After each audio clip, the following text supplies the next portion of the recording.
Halo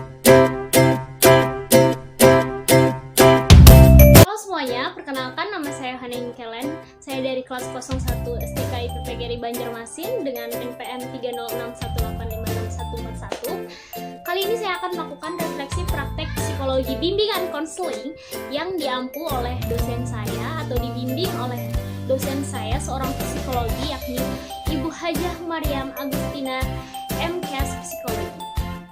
Nah, langsung aja saya ingin menyampaikan hasil dari refleksi praktek psikologi bimbingan konseling yang saya lakukan selama 1 bulan lebih kemarin, yakni dari tanggal 9 Desember 2020 tahun lalu sampai dengan hari Sabtu kemarin tanggal 2 Januari 2021. Refleksi praktek psikologi bimbingan konseling ini sendiri memerlukan beberapa tahapan. Yang pertama, tahap analisis.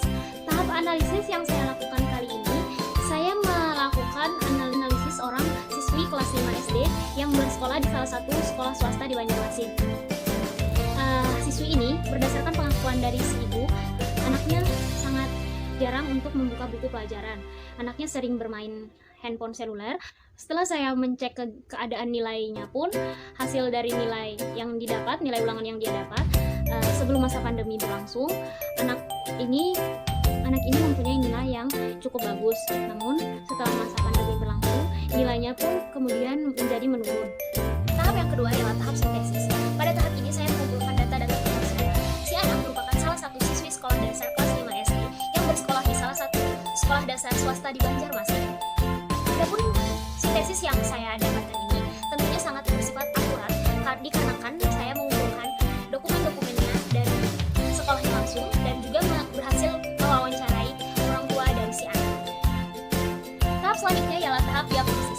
Turunnya nilai anak saat ujian tengah semester kemarin merupakan dampak dari sifat si anak yang sangat tidak antusias untuk belajar dan juga terlalu sering dalam bermain game online. Adapun persoalan yang dihadapi anak ini sendiri merupakan persoalan yang dipengaruhi oleh dua faktor. Yang pertama ialah faktor internal, yang kedua ialah faktor eksternal. Faktor internal yang pertama ialah karena kurangnya motivasi untuk belajar, dan yang kedua ialah kurangnya perhatian dari orang tuanya untuk membimbingnya dalam belajar. Tahap selanjutnya ialah tahap prognosis. Saya pun melakukan pendekatan dengan si anak dengan cara mendekatinya dan bertanya beberapa pertanyaan penting. Kenapa dia menjadi kurang tertarik saat belajar dan kenapa dia sangat tertarik untuk bermain game di gadgetnya.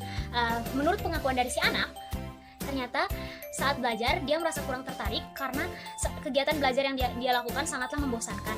Dan kenapa saat di sekolah, saat ketika belajar tatap muka, si anak mendapatkan nilai yang lebih tinggi dibandingkan saat belajar di rumah, dikarenakan sang guru memberikan materi dengan media dan metode yang sangat menarik. Setelah melakukan pendekatan, saya pun mencoba berkomunikasi dengan si anak. Saya pun mencoba bertanya tentang apa kegemaran dan cita-citanya. Dan setelah bertanya demikian, saya pun akhirnya mendapatkan informasi bahwa si anak sangat menyukai sesuatu yang berkaitan dengan Jepang. Selain itu, si anak juga menyukai menggambar anime, dan memang terbukti bahwasannya gambaran-gambaran si anak memang sangatlah bagus. Nah, setelah mengetahui itu semua, saya pun mencoba mengembangkan minat dan keinginan dari si anak. Saya memberitahukan si anak bahwasanya kalau memang dia ingin belajar lebih jauh mengenai dunia anime, dia bisa bersekolah di salah satu sekolah favorit di Banjarmasin yang mempunyai kelas khusus, yakni kelas khusus bahasa. Namun saya pun menambahkan bahwasanya untuk bersekolah di sana tidaklah gampang karena memang itu merupakan satu-satunya sekolah yang mengajarkan bahasa asing secara terpisah dan juga merupakan salah satu sekolah favorit yang ada di Banjarmasin. Dan untuk bersekolah di sana dia pun harus mempunyai nilai yang tinggi. Untuk mencapai nilai yang tinggi tersebut, dia seharusnya belajar sejak dini karena tidaklah mudah untuk mendapatkan nilai yang cukup untuk masuk ke sekolah tersebut. Tahap selanjutnya ialah tahap treatment atau konseling. Setelah mengetahui keluh kesah serta keinginan dari si anak, saya pun mencoba berkomunikasi dengan si ibu dan memberitahukan apa saja minat dan keinginan dari si anak tersebut. Maka dari itu, saya meminta si ibu untuk selalu menyisihkan waktunya setidaknya 1 jam per hari untuk menemani si anaknya belajar. Yang kedua, saya mencoba memberitahukan si ibu bahwasanya membatasi jam bermain gadget si anak.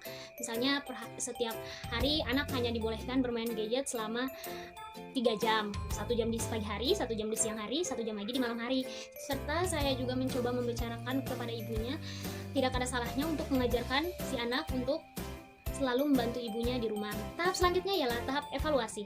Setelah saya menganjurkan beberapa treatment konseling kepada ibunya untuk dilakukan, saya kemudian bertanya kembali kepada ibunya bagaimana keadaan si anak setelah beberapa minggu saya tinggalkan. Ternyata si anak mempunyai keinginan untuk belajar. Si anak menjadi lebih rajin belajar, si anak menjadi bisa membagi waktunya dalam hal bermain gadget dan juga bermain bersama saudara-saudarinya. Si anak juga kemudian bisa membantunya di dapur. Ibunya pun sangat berterima kasih kepada saya.